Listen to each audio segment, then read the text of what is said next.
So as I was using the bathroom, I was thinking, thank you, Joe Rohde, for giving me a real bathroom. Hey, everybody, it's Jen. Welcome back to the channel.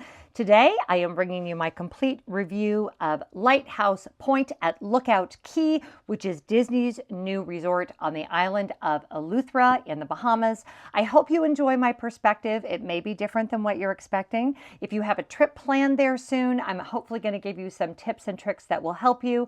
And this island, which is not an island. Well, it is an island, but it's an island destination, not a private island, really surprised me, and I'm going to tell you exactly why, and I'm really glad that you're here. Okay, so I will make the mistake probably 100 times while I'm talking, calling it a private island when it is not, and that's only because I'm so used to talking about Castaway Cay, which is Disney's private island. This is a new destination for Disney, a new offering for Disney, but it is not their island. It is on the island of Eleuthera in the Bahamas. It's kind of on the very southernmost tip.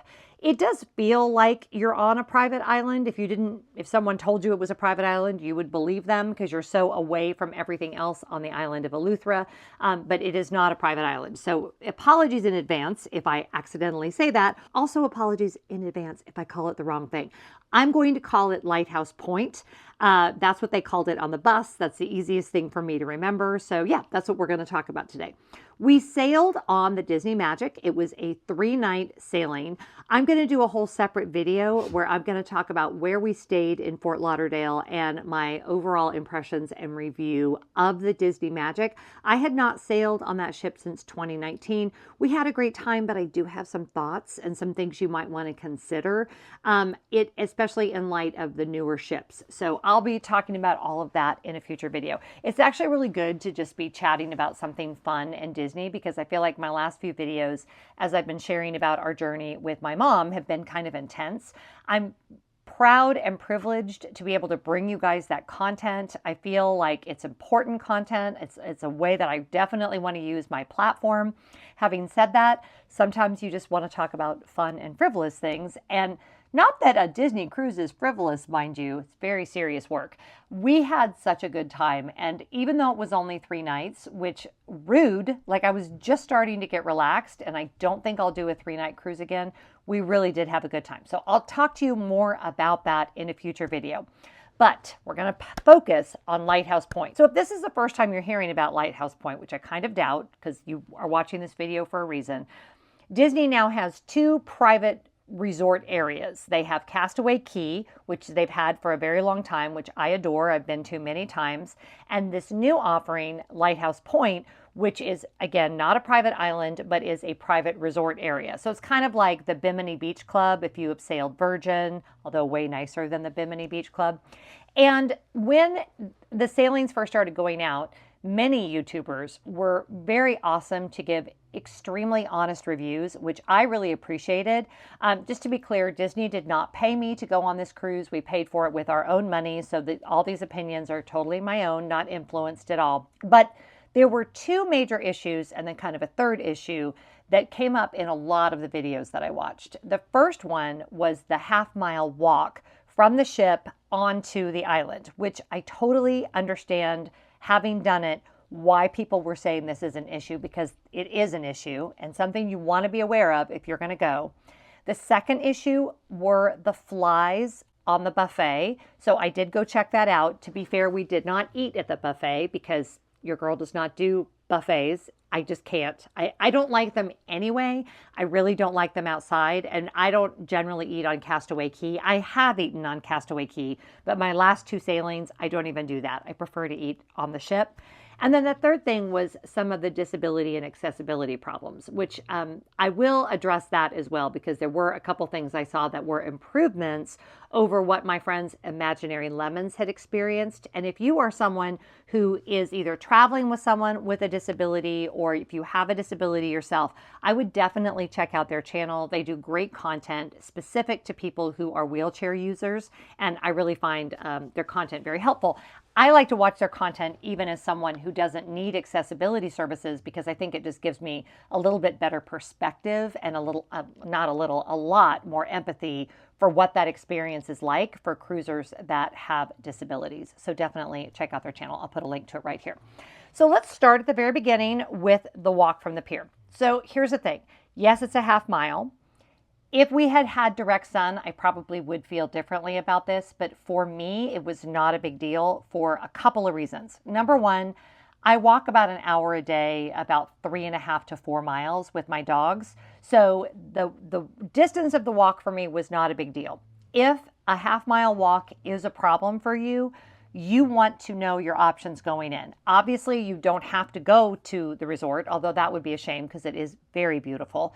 You can also talk to guest services and you can arrange to use the golf carts. Now, you do not have to have a registered disability in order to use those golf carts. You could be someone that just has, arthritis in their knees and has a little bit of trouble going down a half mile. Maybe you're recovering from something. Maybe you just have someone in your party that for whatever reason has mobility issues.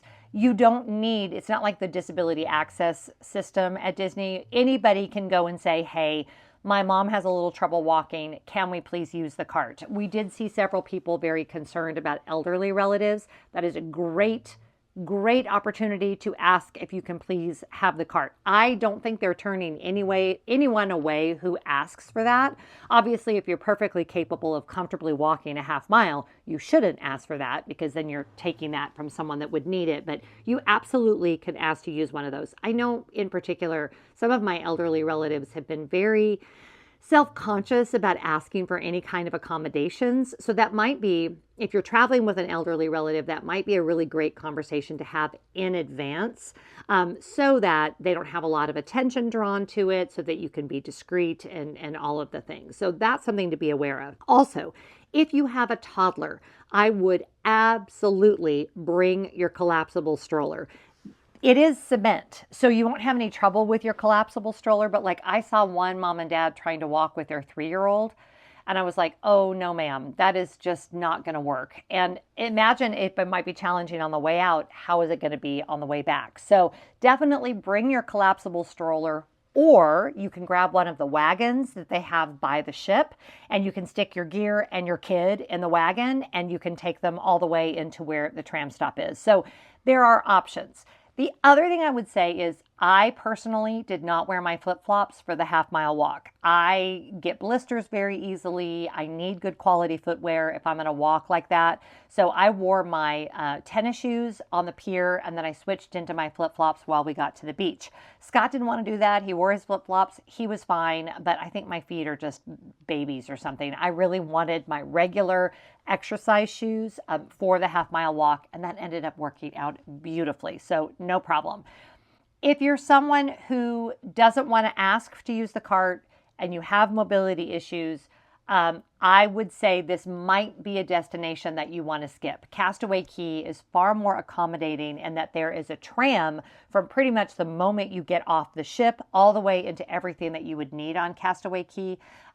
So it's just something to be aware of. Now for me, because I don't generally take the tram from the ship out to the services on Castaway Cay, I usually do around 10,000 steps on Castaway Cay. On Lighthouse Point, guess how many steps I did? Yep, 10,000. Because here's what happens. The walk is a lot longer to get out to where the stuff is, but once you're out there, it's like a 15-minute walk and then like a 10-minute tram ride. Everything is really, really close together, like delightfully close together. The food is close, the bar is close, the bathrooms are close. And I'm going to take a little caveat from talking about the pier to talk about the bathrooms because y'all, I had not heard anybody talk about this, but Lighthouse Point has real bathrooms, not these like wood shanties that they have on Castaway Cay, which gross me out every time. I know, I sound ridiculous. Some of you might love those bathrooms. I don't. I like a real bathroom. I don't need a rustic experience when it comes to going to the toilet, ever. I don't need theming when it comes to going to the toilet. I need clean, industrial, established, regular bathrooms, and they were gorgeous. Plenty of stalls, well lit, all of the things that you would want, basically like the bathrooms you would see at Walt Disney World. So as I was using the bathroom, I was thinking, thank you, Joe Rohde, for giving me a real bathroom and not needing to theme it to be like, what you might see on an actual deserted resort or whatever the theme is in the Bahamas. It was lovely. Loved the bathrooms. loved the bathrooms. I'll probably mention it again before this video is over. That's how much I love the bathrooms. The bar service was exquisite. I did buy the cute little souvenir cup. We had no problem getting bar service out at where we were set up on the beach. Again, we didn't eat, and I apologize for that, but I just am not about that scene. Not when we could have a big breakfast on board, go out there and just eat dinner. Honestly, I only typically eat twice a day on Disney Cruise Line anyway. I just find it's way too much food for me. So for us, that was no big deal, but I can't review the food because I didn't eat. So the flies, however, so let's transition out of that. There's a situation with the pier. Let's move on to the flies. And if you're watching this and you're like, man, this chick talks about a lot. I know I talk a lot. I really do. It's okay. You'll be fine. Okay, so the fly situation. It was better. And even though I didn't eat, I did go look. I didn't take video of it because I felt weird taking video of it when I wasn't eating. I just felt weird. But the flies were definitely better than what I had seen in Cruise with Ben and David's video. I've actually referenced that video. It was so bad. Definitely better. They were still there. So if that grosses you out, do what I did. Eat on the ship and then don't worry about it. And then you can, now you could grab like bags of chips and things like that. So you could definitely get a snack. But yeah, the flies are still there. There's no getting around it. And I was out on all that, but it wasn't, as I say, nearly as bad as it was.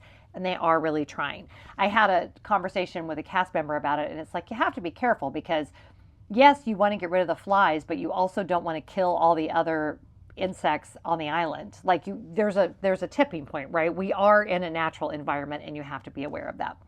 So on the third item, and then I'm going to get into some things that I absolutely adored that I want to talk to you about. Oh, by the way, before I go on, if you have not joined us on Patreon, I did a whole blog post about my impressions about this cruise over there. I do quite a few blog posts. I do private videos. They get different versions of the same videos that you'll see, a little less edited. I share a little bit more. And we do monthly live streams, and it's only $5 a month. Patreon.com/JenLaForge. We actually have a Patreon cruise coming up I'm really excited about, and we would love to see you over there. So on the disability issues, when my friends Brooke and Adam, who are Imaginary Lemons, had gone, they did not have the beach wheelchairs, which is a major problem for anyone who is wheelchair bound because you just cannot enjoy the beach. I did see, and actually took some video of, to send to Brooke and Adam, they do now have the beach wheelchairs, thank the Lord above. I cannot speak to some of the other accessibility issues that Brooke and Adam had. So again, I will link to their videos down in the description box so you can go check that out. But at least they now have the beach wheelchairs available, which is really, really good. The water, okay, now I'm going to get into the part. I try to stay organized in my brain so I don't just sound like a runaway train. But the water, you guys. So we are ocean people, Scott and I. We snorkel. We didn't snorkel this time just because we were being lazy, but we love the water. We love water sports. We love the ocean. We both learned to swim in the ocean. We're ocean people. This beach is absolutely paradise. I cannot explain it. It is definitely a better beach setup than Serenity Bay. And it's all close together. So it's the same beach. The Family Beach and the Serenity Bay Beach are the same. They're just down the beach. By the way, the signage was terrible. So there were several families that would come over to Serenity Bay and had to be told to leave, which didn't feel like a great moment. And I wish they had better signage. Like the sign to tell you the difference between the Family Beach and Serenity Bay was like this big. It was not sufficient in any way. But the beach is pristine. I mean, pristine. Gorgeous clear water. The water wasn't too warm because you're actually in the ocean. It's not like a fake lagoon area. I'm telling you, we sat there, we walked on the beach, we sat in our loungers, we read our books. There's a lot going on Lighthouse Point. They have a parade, they have crafts, they have a big water area for your kiddos. We experienced none of that. What Scott and Jennifer LaForge did was got our lovely human selves onto a lounger, let the people bring me drinks. Scott doesn't drink, so he had water and Diet Coke, and it was phenomenal. Like, it was a beautiful, peaceful, quiet. If you watched my Virgin review, I think I talked about this. The Bimini Beach Club, it was so loud. Serenity Bay was Can you hear that dog snoring? The dog is on the bed snoring. Serenity Bay was just, I can't even tell you. I had the best beach day I have had in a very long time. It was heaven on earth. And when I tell you everything is close, like to go to the bathroom was like up one little set of stairs, and to go to get a drink was just one little, like everything is so close together. And it was dreamy, absolutely dreamy. Far exceeded my expectations. Again, we did have a beautiful weather day because it was a little overcast and very breezy. But I mean, we were there the very, very beginning of September. In fact, it was still August when we were there.